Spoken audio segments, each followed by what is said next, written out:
tuloy natin yung ating pag-aaral, no? Meron pa tayo siguro mga tagal-tagal pa pala to. Tungkol sa last days. Sa tingin nyo, ikaw, personally, nasa last days na? Amen, oo. Pinag-aralan natin yung signs of times, mabilisan. Focus dyan, Israel, kaya bantayan ano nangyayari sa Israel. Deception, ito talagang malala ng deception. Hindi ko maintindihan kung bakit maraming nanloloko. At sa pagbalik ng ating Panginoon, parami pa ng paraki ang manloloko. Increase of natural calamities, persecution, increase of false prophets, kung merong false pastors, merong mga bulaang mga Kristong sinasabi nila sila, and then violence. Ito yung nakikita ko ngayon, war and famine. Dumadami ba yan? Nagulat ako, no? Nung isang araw nanonood ako, bago-bago to. Ano ba to? Nung isang araw lang to eh. Sabi dito, itong pag-aaral na to sa UNTV, nakita ko to. Sabi niya, ang tanong daw, dumadami raw ba ang mga taong walang makain? At nagulat ako, tumaas. First quarter to ng taon. Pati Metro Manila, 22% daw ang walang makain. Ang tawag nila dyan, involuntary hunger. Bakit? Kasi bumaba yung pera. Halimbawa, dati ang kinakain mo, 3 beses ang araw, ngayon 2.5 na lang. Parang ganun. Yung dati, yung 100 mo, marami ka nabibili. Ngayon, parang nawalan. Kaya daw sinasabi ng mga tao, mas nagutom ang tao ngayon. At dahil yan yung nangyayari, isa yan sa sign of time. At ito yung mas matinding na panood ko nung isang araw. Alam niyo ba, sa isang parte ng Africa, sa Madagascar, ayan o, eating white clay. Ano yung clay? Putik. Kinakain nila, nilalagay nila sa sampalok o sa ano bang mga edible na halaman at yun ang kinakain nila. Sabi ko, praise the Lord kasi wala tayo doon. Napanood ko tong video to, nakakaawa. Wala talaga silang makain dahil sobrang init ng lugar nila. Kinakain na nila cactus at pag walang cactus, kahit na ano na lang, tapos yung clay, kakainin nila. Sa sobrang hirap nila. At magpasalamat tayo sa Panginoon, hindi natin nararanasan yan. Ipag-pray natin sila mga kapatid. Amen? So ito yung nakikita ko sa panahon ngayon na talaga nangyayari yung gutom. Mapaalam lang tayo dahil yung nandito, tayo nakakain 3 beses ang araw, minsan nga 5 beses pa, tignan mo yung katabi mo kung nakakain na ng breakfast yan. Amen? Mukhang hindi pa raw. Amen? Okay, sabi dito, 1 Peter 4:7, and then the end of all things is near, sabi si Apostol Pedro. Therefore, be alert and sober. Dapat alert tayo, takas yung ating isip ay bukas. Bakit tayo ay pag-pray? Kaya kasabi ko sa inyo kanina, ipag-pray natin sila. Amen? At dalahan ko makakilala sila sa Panginoon. Nagpupunta naman daw ang mga missionaries doon, nagpupunta ang UN, kaya lang medyo nahihirapan kasi yung tinadaanan din, maputik daw, ewan ko, sabi nila ganun, hirap daw dalahan ng mga tulong. Amen? Okay, so part 3, the end time prophecies. Okay, ito yung dahilan bakit tayo nag-aaral. Encourage one another. Sabi ko, magpalakasan, stay alert, be faithful, not to be afraid, and to be zealous in sharing the gospel. Please mga kapatid, mag-share tayo, meron tayong sinasabi lagi dito, +1 every week. I hope and I pray nagagawa natin yan. Ikaw ba may nasharean ng isa this week? Kahit isa lang. Amen? Okay. Kasi 1 niya sa isang buwan, 4 na yan. Okay? So ito yung mga past lessons natin. Daniel 7th week prophecy, alam na natin. No? Ilang linggo na lang yung natitira. Isa na lang. Diba? Isa na lang. And that is 7 years. And then the reality of rapture, mangyayari yan. Bakit hindi pa tayo nara-rapture? May mission pa tayo. Diba? At ano yung puipigil sa rapture? Ano yung puipigil sa rapture? Ang church. Okay? And then yung tribulation. Ito yung 7 weeks na paghihirap. Pag-aaralan pa natin yan na mas malaliman. Okay? So balik tayo sa Matthew 24. Ito yung Olivet Discourse na tawag nila. Ito yung pag-uusap ng Panginoong Jesus sa kanyang mga disipulo. Okay, introduction on verse 1 to 3. Sabi nila, balikan ko lang, lumabas sila sa templo, galing sila doon ng Panginoong Jesus. May mga nakasagutang mga Pariseo at namangha yung mga disipulo. Sabi to, itinuro sa kanya, napakaganda sa akin, ganda ng templo. Remember, the center of their worship is the temple. Amen? At sabi niya, ganda-ganda ng templo. Ganda-ganda siguro yung mga, kasi bakit? Sabi nila, kulay puti daw yun, tapos may mga ginto-ginto pa. Ganun, pinaganda ni Herodes yung templo. Amen? Sabi ni Jesus sa verse 2, tandaan ninyo, dating ang araw, walang matitira dyan. Sabi, walang matitirang bato sa ibabaw ng isa pang bato. Lahat ay guguho. At ngayon, may nakikita pa ba? Yung wailing wall na lang, isang wall na lang ang natira doon. Tama yung sinabi ni Jesus. Sabi niya, tinanong ngayon ng mga disciple, sabi niya, kailan mangyayari ang sinasabi niyo? Yung pagkaguho siguro, anong magiging palatandaan ng yung pagparito at ang katapusan ng mundo. So, kasi sila, alam nila, pag bumalik si Jesus, katapusan na ng lahat. And they know, sa kanilang kultura, pag bumalik yung Mesiyas, kailangan ng templo. Kaya, teka, hindi pwede gumuho yan kasi gagamitin mo yan. Yun ang pagkakaintindi nila. Okay? Na-destroy ang temple noong AD 70. Tatandaan niyo yan. Nawara, dinurog ng mga Romano ang Jerusalem noong AD 70. At alam niyo ba, sobrang durog yan. Talagang mga bato niyan, dinurog nila. Bakit? Kasi may ginto. Tinanggal nila yung ginto. At ang ginamit na general, si Titus. Noong AD 70, nawala ang templo. So tama ba si Jesus? Tama. So hindi magkakamali ang Panginoong Jesus. Sabi niya, wala kayong matitira dyan. Buti nga, nagtira pa ng wailing wall. Nagtira pa. At ngayon, mahirap. Pero, natanong mo na ba, bakit sa panahon natin walang templo? Sila, wall na lang, nagdadasal. Tingin nyo sa inyo sa sarili. Kung napaka-importante niyan, bakit walang templo ngayon? Very good. Talagang wala taya kayo. Pero bakit? Tingnan mo na natin ano ba ang purpose ng temple. Dwelling place of God, kasi sinabi na yung Shekinah glory ng Lord nandun. It's a center of their worship. Pilgrimage, nagpupunta sila ron. Legal and spiritual authority, kasi nandun yung mga Pariseo, nandun din yata yung Sanhedrin. And then, it gives unity to them. Pag nandun yung temple, talagang malakas ang loob nila. And then, the repository of scripture, nandun yung mga kasulatan. Amen? Okay, there's no temple of this age. Tama yung sagot nyo. Why? Because we are the temple of the Holy Spirit. Para sinasabi ng Panginoon, huwag na kayo masyadong umasa dyan. Ang templo kayo. Amen? Amen? Ito naman katabi mo kung templo nga yan. Praise the Lord. Amen? We are the temple of God. Kaya sabi niya, huwag niyo na masyadong pagtutukan yan. Ngayon, bakit kaya bubuin ng templo? Because of the prophecies. Basically, alam niyo, ang gagamit pa ng templo dyan yung Antichrist Diba sa pinag-aralan natin? Okay, phase 1, verse 4 to 8, dadami ang deception, wars and rumors of wars, famine, pestilence and earthquake. Sabi nga, nangyayari na ngayon, pero sabi ng Lord, huwag kayo matakot, it is the beginning of birth pain, para kumbaga sa ng mga anak, humihilab-hilab na. Sabi dito ba sa Luke 24:11, sabi ito, fearful events and great signs. Yung fearful dito, sa Greek, parang monster. Kaya ganun daw nakakatakot yung mga end times. And then great signs from heaven. Pag-aaralan pa natin na sa Revelation. Pansinin ninyo, no, lahat ito, external. Famine, pestilence. When I say external, nangyayari sa paligid. Tignan nyo naman yung phase 2. Yung phase 2, persecution of Christian, apostasy, betrayal, hatred, increase of deception, increase of wickedness, decrease love. Ano yan? Internal, nangyayari sa loob ng isang tao. Amen? Yung tao mismo ang tinatamaan. Ito lang maganda rito. Maraming maghahayag ng mabuting kasulatan. Amen? So, tingin ko nangyayari yan at patuloy na nangyayari. Amen? Internal yan doon sa isang tao. Yung kanina, paligid. Tapos yung phase 2, yung verse 9 to 14 ng Matthew 24, internal naman. Okay, so part 3 tayo. Medyo mahaba-haba to, so please bear with me. Sabi dito, kapag nakita na ninyo naganap na sa dakong banal ng kasuklam-suklam na kalapastanganan, ang ibig sabihin no, pinag-aralan natin, abomination of the desolation. Ito yung mga karumal-dumal na gagawin nila sa templo. Pero yun, ginagalang nila yung lugar na yun, tapos sasalaulain yun. Ganun yung term. Amen? Pero sabi niya rito, pag nangyari yun, yung mga taga-Judea, so ibig sabihin, nakasentro talaga ang mga kaganapan sa Jerusalem. Now, I don't know ano nangyari sa atin.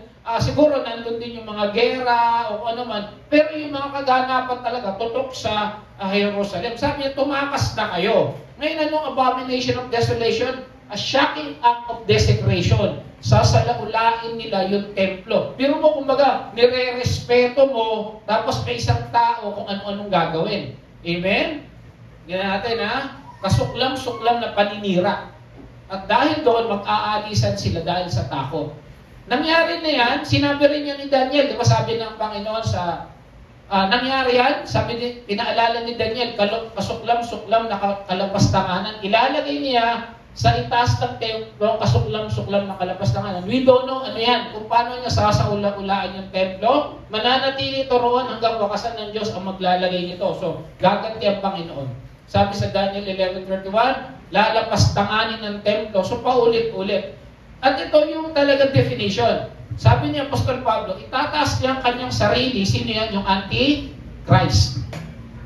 At kakalabanin ng lahat na kinikilalang Diyos. So, ibig sabihin, hindi lang si Yahweh, kundi si Buddha, sino ba yung mga Diyos nila, si Allah. Hindi lang pala Kristyanismo ang lalabanan ng Antichrist. Lahat ng sinasamba nila.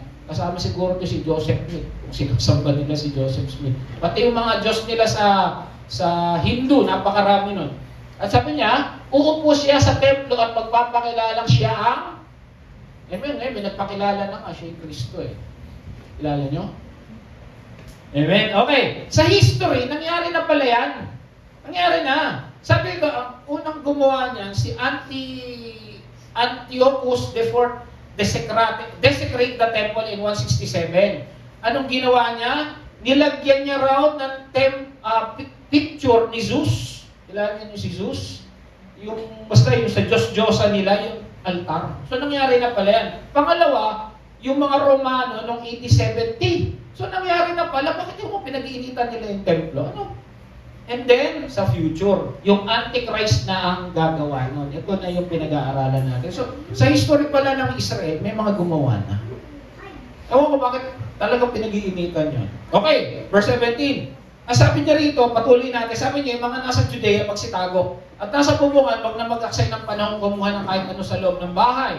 Ang mga nasa bukid, wag na umuwi at kumuha ng balabal. Sa mga araw na yun, kawawa ang mga nagdadalang tao yun, papadede. Ipanalangin ninyo ang inyong pagtakas na wag matapat sa taglamig o araw ng pamamahinga. Sapagkat ang araw na yon, ang mga tao ay magdaranas ng matinding kapighatian. Why? Kasi ito na yung half ng tribulation. Kumbaga, mas lalo ng hihirap. Ayan.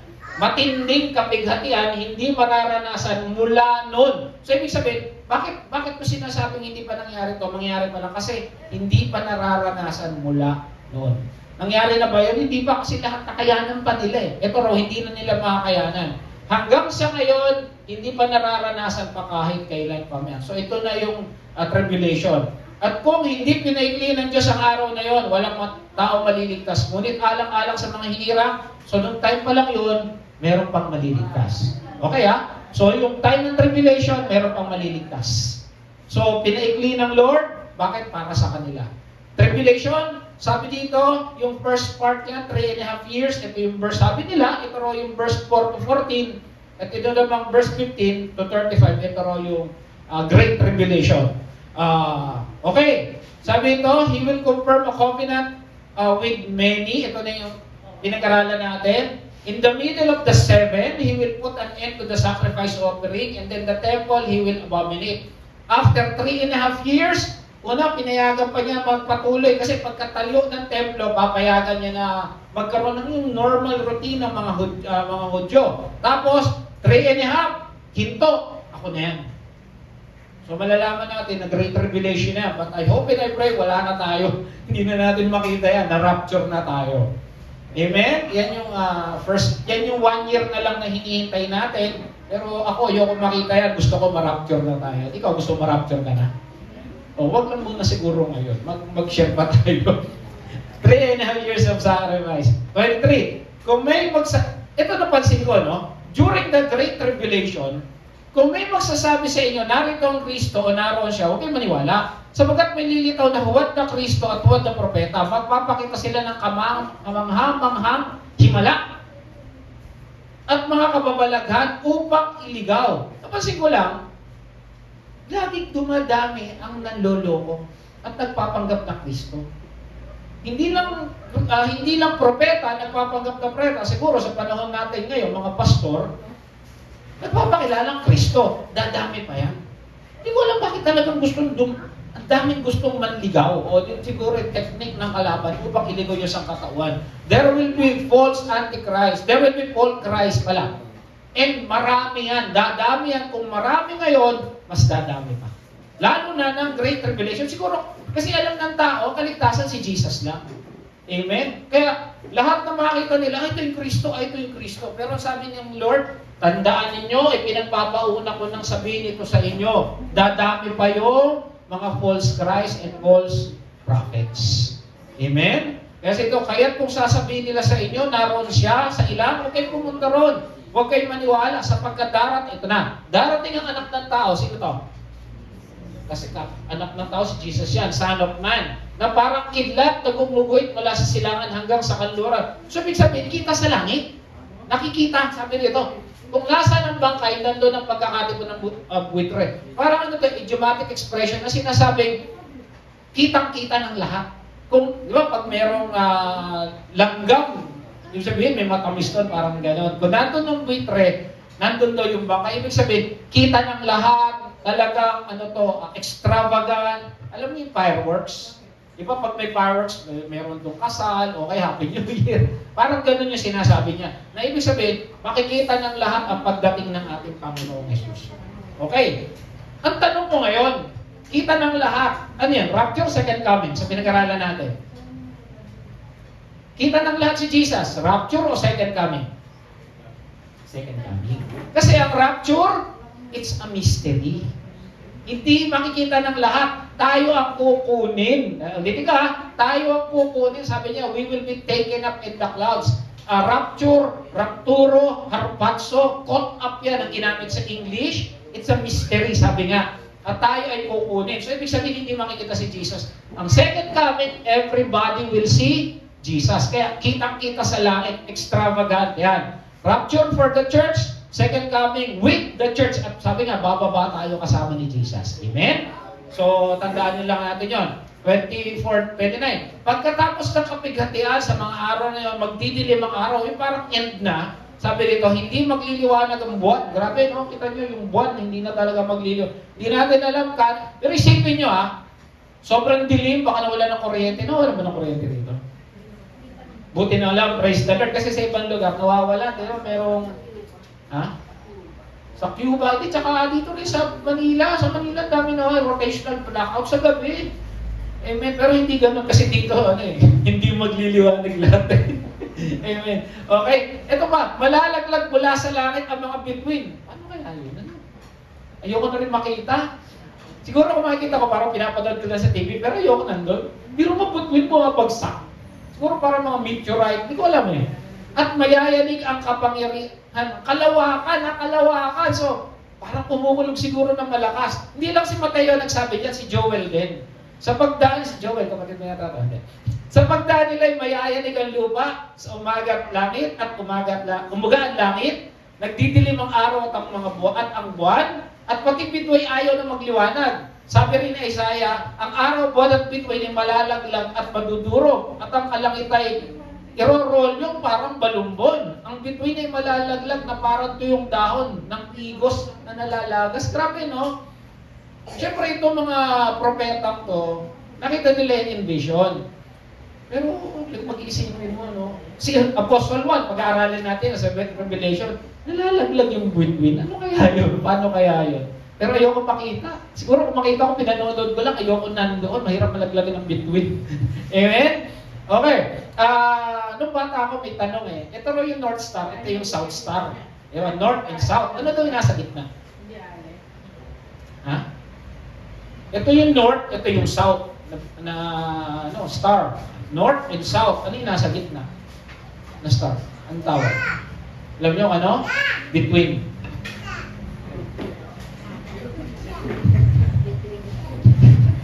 Okay lang, gising na kayo nag-gets niyo na. Okay. Sabi ko sa iyo, pag nag-aaral ako, marami natutunan. Nang alisin ang kordero ang pangalan ito, Revelation, stick lang. Nakita, sinulat kasi ito ng Apostol Juan Nang tinanggal ng kordero, sino kordero? Jesus. Ang pang-anim na selyo sa seals, pag-aaralan natin ito. Lumindol ng malakas, ang araw ay nagdilim. Araw nagdilim. na kasing itim ng damit na panluksa. Isipin mo yung damit na panluksa, no? Itim na itim yun. At ang buwan ay naging kasing pula naman ng dugo. Isipin mo yung araw, maitim, ito naman yung pula, yung buwan pula. Nalaglag mula sa langit ang mga bituin na parang mga bubot na bunga ng igos kapag hinahampas ng malakas na hangin. Parang nung nandun ako sa dati sa Tibagan, bumabagsak yung mga mangga. Mangga lang yun pag nasa bubog. Diba? Isipin mo to between. Imagine mo sa madilim yung buwan, pula, walang araw, tapos nagbabagsakan. Di ba nakakatakot? Naglaho ang langit na parang kasulatang inirolyo at nawala sa kanilang dating kinalalagyan ng mga bundok at ito mahirap, yung bundok na kay taas-taas na wala. Even so imagine, no? Ayoko maranasan ko. Tuloy natin, nagtago sa mga unit na bato, ito, tingnan nyo. Nagtago, dahil nagkakagulo na, hindi nagkakagulo dahil may nagigera. May nangyayaring bagsakan ng between. Nagtago sa mga yungib na bato ang hari sa lupa. So there will be kings. Mga gobernador, pinuno ng mga hukbo, mga yayaman, mga pangyarihan, siguro mga senador to, tsaka kongresista. Sa lahat ng tao, alipin o malaya, nagtago sila sa bundok. At sinabi nila sa mga bundok at sa mga bato, tabunan ninyo kami, ikubli ninyo kami sa mukha ng nakaupo sa trono at sa puot ng. So, ibig sabihin, yung mga nagtatago, siguro, wala silang relasyon sa Diyos. Kasi kung ikaw may relasyon sa Diyos, nakikita mo anya si Diyos, yay! Dito na, di ba? Excited ka. Itong mga to, takot. Puot ng kordero. Ang tanong, nauna ako, tingin mo kasama Kristan? Hindi. Kasi nang liwa-liwanag, sabi sa John 3:36, hindi, ang sumasampalataya sa anak ay may buhay na walang hanggan. Ngunit ang hindi sumunod sa anak ay hindi magkakaroon ng buhay. Sa halip, mananatili sa kanya ang putin Diyos. So, ibig sabihin, wala tayo. Kasi may Jesus tayo sa Romans 8:1. Kaya nga, wala nang kahatulang parusa sa mga tao na kipag-isa kay Jesus Christ. So, ang liwaliwanag, no? So, hindi para sa atin yun. Malamang wala na tayo ron. O, tignan natin, tuloy natin. Pagkatapos lilitaw sa langit ang tanda ng anak ng tao, mananakis ang lahat ng mga bansa sa mga daigdig. Makikita nilang anak ng tao. So, ibig sabihin, lahat ng mga bansa sa isip. Ngayon kasi, di ba, ang mundo bilog? Paano makikita natin yung nangyayari? Makikita yun natin dito, makikita sa Canada, makikita sa Amerika, di ba ngayon, maliwanag dito, doon madilim? Paano natin makikita? Sabi nung iba, baka itong internet. Pero, bahala na. Hindi ko alam. Program daw, nanonood ka na lang. Magtatago ka ba kung programa lang? O, doon lang naman sa kanila yun. Hindi ko alam. Siguro, Lord yan, no? Siya may gawa. So, pag dumating siya, kita ng lahat. Wala nang umaga at gabi yan. Amen? Makikita nilang anak ng tao na nasa alapaap, dumarating na may dakilang kapangyarihan. Ito na yung second coming ni Jesus. Ito sabi nga, kasama raw tayo dyan. Ito, Revelation 9:11. Pagkaraan nito ay mabubuksan ng langit at makikita ko ang isang kabayong puti. Ang sakay nito ay tinatawag na tapat at totoo sapagkat matuwid siyang humahatol na nakikipagdigma. Sino yan? Jesus. Sinasabi sa Revelation din. Sabi sa Matthew, tuloy natin, 24:31. Sa udyat ng malakas na tunog ng trompeta, susuguin niya ang kanyang mga anghel na sa apat na sulok ng daigdig. At, eto na, titipunin nila ang hinirang. So, kung nagtatago lang pala, yung mga takot kay Jesus, pero yung mga hinirang, so ibig sabihin pala, sa tribulation, may mga ligtas pa rin. Ililigtas sila o titipunin nila ang mga hinirang mula sa lahat ng dako. Ang magsisave na sa kanila yung mga angels.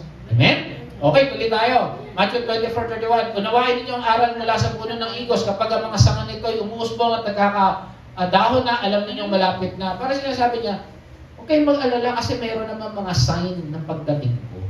Amen? At unang-una na nga, hinihintay natin ngayon yung rapture. Amen? Okay. Ano yung event? Again, that is the second coming of Christ. Sabi nila, kasama raw tayo pagbaba ni Jesus. Nandun na kasi tayo sa langit yan pag nangyari yan. Okay, yan na yan. Okay, second coming of Christ. Tuloy natin, 33. Gayon naman, kapag nakita niyo yung lahat na ito, malalaman niyo malapit na siyang dumating. Halos narito na, tandaan niyo. Magaganap ang lahat na ito bago maubos ang saling lahing ito. Okay, so ang sinasabi dyan, yung mga Hudyo, mangyayari bago maubos. So there will be a time, uubusin pala ang Jews. During tribulation. Grabe yung talagang kawawa yung group, yung ano nila. No, talagang they are persecuted. Pero ngayon, pinagpapala sila. Alam niyo ba yung Levi's? Hudyo rin pala yan. Yung Levi's na pantalon, Jew. Grabe, sabi ko talagang totoo ang Lord na pinagpala sila. Kaya lang, ang Antikristo, talagang galit na galit sa kanila. Lilipas ang langit at lupa, ngunit ang aking mga sinabi tiyak na mananatili. Siyempre, pag sinabi ko, ma'am, yayari. Kaya lagi kong pinapaalala, dapat meron kang verse. Kahapon natuwa ako, nagsusum sa Zoom namin. Merong isang kapatiran doon, bata siya. Bata, take note, bata. Ilang taon lang siguro, mga 11. Siguro nung tinanggap niya si Jesus, mga 11, 12. Hindi siya matalino. Pero nung tinanggap niya si Jesus, at tinanggap niya yung salita ng Lord, ngayon lagi nasa rank. At pag siya ay pinupuri, ang galing-galing mo na, praise the Lord po. Alam niyo, totoo talaga yung Matthew 6:33. Seek first the kingdom of God and His righteousness, and all these things shall be added unto you. Kaya mga kapatid, unahin niyo ang Panginoong Jesus, makikita niyo, yung mga wala sa inyo, dadagdag niya. Ako talaga, kami ni Pastora, nakikita namin. Amen? Ngunit tungkol sa araw ng oras na yon, ito na, walang nakakaalam, kahit ang anghel sa langit, o maging ang anak man. Ang ama lang ang nakakaalam. Okay, tanong. Ito, generation. Sa Greek nito, Hinea, saling lahi. Okay, tanong. Ito na, balikan na. Lagyan na sa Acts 1.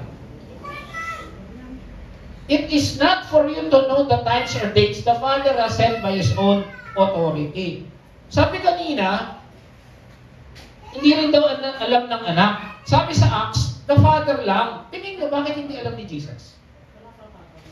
Siya ay Diyos. Kung Diyos sila, they're one, they're the Trinity. Bakit hindi niya alam? Tingin nila. Okay. Sabi nila, kasi tao pa siya. Nung nandito siya kasi, tao pa siya. Hindi niya alam. Siyempre, tao pa siya eh. All this part God, part man, siguro, sabi niya iba, limited yung kapangyarihan niya. Kasi sabi kasi ng iba, hindi kong alam niya, nagsisinungaling siya. Hindi pwede mangyari yun. Or, talaga naka-reserve lang yung bagay na yun kay God. God the Father. Bakit? Kasi meron daw Jewish tradition tungkol sa mga kinakasal. Ito, tingnan natin ha. Tungkol sa mga kinakasal na Hudyo, meron daw Jewish tradition wedding. The father of the groom often had the authority to determine or announce the final. Kasi pag betrothal, ibig sabihin para na kayong mag-asawa, pero hindi pa kayo kasal. Ngayon yung talagang kasal na, darating, sasabihin na ng ama, oy, punta mo na yung bride mo. Sino ang bride? The church. O punta mo na yung bride mo. Ang tatay nagsasabi nun. Yung tatay nag-a-announce doon, o ikakasal po ko sa anak ko ha, siya lang. Yun ay isang Jewish custom sa ikakasal. Di ba tayo ay ikakasal kay Jesus? Ayan, no? Sabi sa Revelation 19:7, duwalhatiin natin siya sapagkat sumapit na ang kasal ng Kordero. Amen? At ang sabi naman sa Revelation 21, nakita kong banal na lungsod. Nandiyan na tayo kasi. At ang bagong Jerusalem na bumababa mula sa langit, buhat sa Diyos, gaya ng isang babaeng kasal. So, remember, yung pagdating ni Jesus, parang kasal natin. Amen? So, yun na sinasabi nila. They reserve yung kaalaman na yon para kay God, sa God the Father, alinsunod sa isang Jewish tradition. Amen? So, we don't know. Tanungin natin, Lord, bakit hindi sinabi? Hindi ko rin alam. Okay? Tuloy, 37. Ang pagdating ng anak ng tao ay tulad ng panahon ni Noe. Natuwa kanina, sabi ko, meron na naman confirmation. Kanina sinabi ni Brad Eman, si Noe. Diba? Hindi gugunawin ang mundo nakagaya ng panahon ni Noe. Ito, natulad ng panahon ni Noe, ng araw yun, bago bumaha, mga tayo nagsisikay, nagiinuman, nagsisiasawa hanggang sa araw ng pumasok si Jose sa barko. Hindi nila namalayan na mangyari na hanggang dumating ang baha, tinangay silang lahat. Gayun din ang mangyayari sa pagdating ng anak ng tao. Walang nakakaalam. So, ibig sabihin, yung palang end times, yung end times na pagdating talaga ni Jesus, or ang simula niyan, alam ko, magti-trigger niyan, rapture, talagang walang nakakalam. Ikaw ba alam mo? Hindi. Although, Jesus is giving us signs. So, tama ito. Ngayon naman, normal pa tayo lahat, di ba? Kakainan, nagiinuman, meron mga nag-video ako sa inyo kagabi, di ba? Amen? Sa panahon yun, may dalawang lalaki nagtatrabaho sa bukid, kukunin ng isa at iwan ng isa. May dalawang babae nagtatrabaho sa gilingan, kukunin ng isa, iwan ng isa. Siguro may nananahi, kukunin yung isa, iwan yung isa. Nasabi nila, rapture daw to. Nasabi naman ng ibang commentator, ng ibang mga theologian, hindi yan. Ibig sabihin lang yan, may maliligtas na mayaman, may maliligtas na mahirap. Parang ganun. Amen? Well, if you want to make this rapture, wala rin namang problema. Okay? So, part 2, kaya maging handa kayo. Sabi mo, maging handa ka. Amen. Maging handa tayo. Amen? Kasi baka magulat ka kung ano-anong ginagawa mo, bigla ka na rapture. Andiyan na pala. Kaya maghanda kayo dahil hindi nyo alam kung kailan daratingan yung Panginoon. Pero napakabuti ng Lord na bakit? Hindi nga natin alam eksakto. Pero nagbigay siya ng mga tanda. At karamihan ng tanda na yun, ito na eh. Sabi ko nga sa inyo, naawa ko to sa famine. Amen? Kasi, yun mo putik na yung kinakain nila. Mapalad tayo. Pag kumain ka nga sa Jollibee, tinatanggal mo pa yung balat eh. Pero okay lang kasi nandun yung cholesterol. Amen? Pero sila wala silang makain. Yun mo kinakain nila putik. Wala pang gera. Pero putik yung kinakain nila. Amen?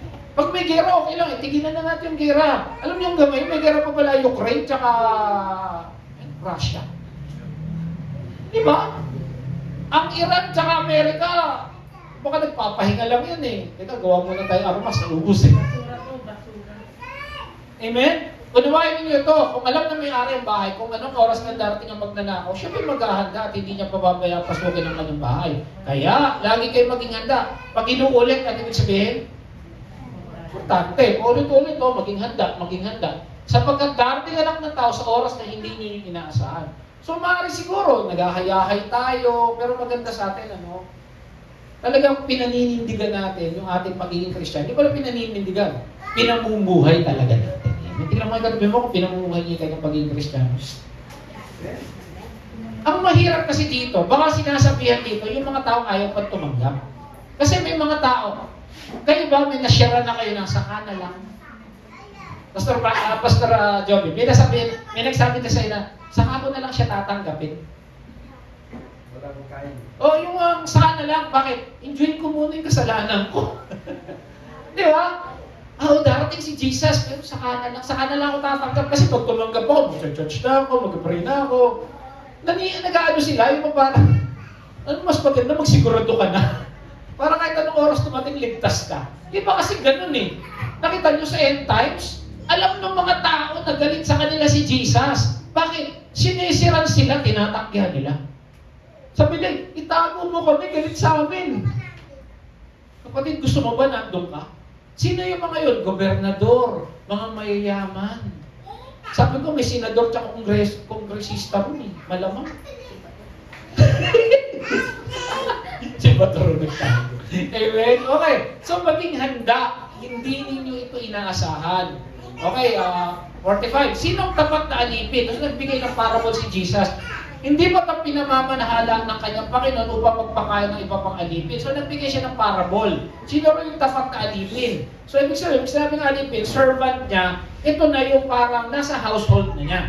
Pinagpalang alipin kapag dinatnan siyang tapat na naglilingkod sa pagbabalik ng kanyang Panginoon. Amen? Alam niyo, nung first time ako service crew ako sa Tropical. Alam niyo yung Tropical ha? Yung parang Jollibee, parang gano'n. Dati marami, ngayon kumonte. Doon ako naging service crew. Ngayon, siyempre, pag service crew ka, ako, sanay ako maglinis. Map ako ng map. Huwag wala ko talaga ilalagay sa yung counter. Alam ni Pastor yan eh. Ayoko humarap sa tao. Pag linisin mo na ako ng tindahan, paglutuin mo na ako. Huwag wala ko ilalagay sa counter. Ayoko humarap doon, kumuha ng mag-order na. Linis ako ng linis. Tapos naglilinis ako. Linis na kahit may amo ka, walang amo, basta gagawa ako. Kasi ganun, nasanay ako sa bahay namin. Amen? So, naglilinis ako sa likod. Yung map, talagang, wala kami squeezer pa noon eh. Buti nga may squeezer na, hindi na ganun. Wala talagang mano-mano. Gulat ako, bigong bumukas yung yung likod. Manager! Yung ginagawa mo dyan, makaganon ako sa map. Sir, nagugas mo ng map. Kala niya pala, natutulog ako sa likod. Sipag mo pala, walang gumagawa niya. Sabi ko na sa akin. Alam mo, paglipas ng mga ilang buwan, na-promote ako, regular. So, yun yung ibig ko sabihin. Gawin mo yung dapat mong gawin kasi si Jesus darating na hindi mo alam. Kasi minsan, nandiyan si boss, trabaho tayo. Lalo ka na hindi mo papansin magtrabaho ka lang, darating yung amo mo, makikita ka nagtatrabaho. Pero yung mga tao nagpatrabaho lang, pag andyan yung boss, hindi pa napopromote yun, pero alam ko magsipsip, may siraan. Pero kung ikaw nagtatrabaho ka, kasi ang pinagtatrabaho mo si Lord, maniwala ka mapopromote ka. Amen? At yun ang sinasabi niya, pinagpala ang alipin, dinagdan niya na tapat na naglilingkod sa pagbabalik ng kanyang Panginoon. Sinabi ko sa inyo, gagawin siyang tagapamahala ng kanyang Panginoon sa lahat ng mga ari-arian. Ngunit kung masama ang alipin yun, sasabihin niya sa kanyang sarili, matatagalan pa pagbabalik ng Panginoon mo. Kung masama kang empleyado, wala yung amo ko, nasa Amerika yan, matagal pa babalik yan. Ano muna ako? Ano tawag doon? Napetex muna ako. Nayahay muna ako. Amen? Kaya sisimulan niyang bugbugin ng kanyang kapwa. Alam mo, mga away pa. No? Amen? Makikipagkainan, makikipag-inuman sa mga lasengko. Babalik ang Panginoon ng alipin niya ng araw na hindi niya inaasahan sa oras na hindi niya alam. Bibigyan siya ng kanyang Panginoon ng matinding parusa. At pagkatapos isasama siya sa mga mapagkunwari, doon tatami siya at mangangalit ang ipin. Kung titignan mo, ito sinasabi mangangalit ang ipin, di ba parang nasa impyerno na yan? Ibig sabihin, hindi siya maliligtas. Pero kung titignan mo, bakit ganun? Alipin ka na. Pero hindi ka maliligtas. May parusa. Amen? Noong nag-iisip ako, parang sabi sa akin ng Lord ito, anong setting natin dito? This is the tribulation. Ito na yan Ito na yung pagdating ng Lord. Second coming, nandun na to sa 7 years May maliligtas pa dyan? Meron. Pero hindi sila by grace. Sila ay by works. Kaya dapat gumawa ka ng gumawa dyan. Tandaan, ang setting yan hindi by grace. It is by works. Ulitin ko hindi niyan by grace. By works na sila dyan. Kasi ang church wala na. Tinanggal na tayo. Kaya pag ikaw tumanggap ka dyan, kaya sinabi ang manatili sa wakas ay hindi sa atin yun. Kasi grace tayo. Grace period, sabi na. Wala na dyan ang church. Pero ang maganda, yung mga mananatiling tapat, ano sabi? Titipunin ng mga anghel. So, ibig sabihin, may mga tumanggap pa, meron pa rin. Yun lang, may mga tatanggap, pero wala pa yan. Ay, mangyayari sa kanila. Pagpaparusa, hindi sila maliligtas. Amen? May judgment pa. Okay, so tapos na tayo. Amen, mabilis lang naman to. Nilanan lang natin. Ang nag-takeaways natin, Jesus is coming back. Naniniwala ka ba? Mabalikin Panginoong Jesus. Pangalawa, malapit na. So, pag tayo pumares dun sa alipin, dadatan na nakikipag-away. Buti na lang, by grace. Amen? Alam niyo, pag titignan mo ang biyaya ng Diyos, buti na lang talaga may biyaya. Buti na lang. At buti na lang nasa church tayo. Kasi kung aabuti natin yan, kahit sabihin mo ayoko magpatatak ng 666, hindi ako talaga. Isang pagkakamali mo dyan, baka mabodas ka Amen? Okay, and be ready. Sabi mo, be ready. Be ready. Handa tayo, amen? Gawin natin yung dapat natin gawin. Magtrabaho tayo na nagtatrabaho tayo para kay Lord. Maging mabuting nanay, mabuting tatay. Sabi nga kanina ni Pastora, yung sa kanya si Vision Student, ginawa tayo para saan? Sa mabubuting gawa. O so yun ang gawin natin, mabubuting gawa. And then fulfill your purpose. Everybody has a purpose. I don't know your purpose.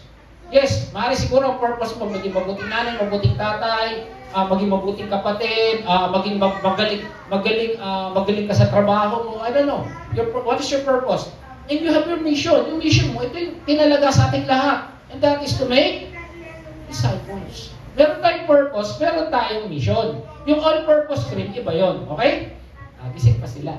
Iba, hindi nila alam yung all-purpose cream. Amen? And then, make Jesus known. Sa ginagawa mo, dapat makilala si Kristo sa buhay mo. Yung mga katabi mo, kung nakikita si Jesus sa buhay mo. Amen? Praise the Lord. And then, tandaan natin, ready ka na ba? Tanong mo sa katabi mo, ready ka na ba? Amen? At tayo, praise the Lord, ready na tayo sa rapture. Any moment na, baka umalis tayo dito. Praise the Lord, pero sana wag akong mangyari sa akin yung kwento ko dati, yung pastor na naiwan. Kasi bakit? Alam niya lahat, pero hindi niya pinamumuhay. Pwede yun. Alam niyo maraming researcher ng Bible, alam nila yung Bible, mas magaling pa sa atin.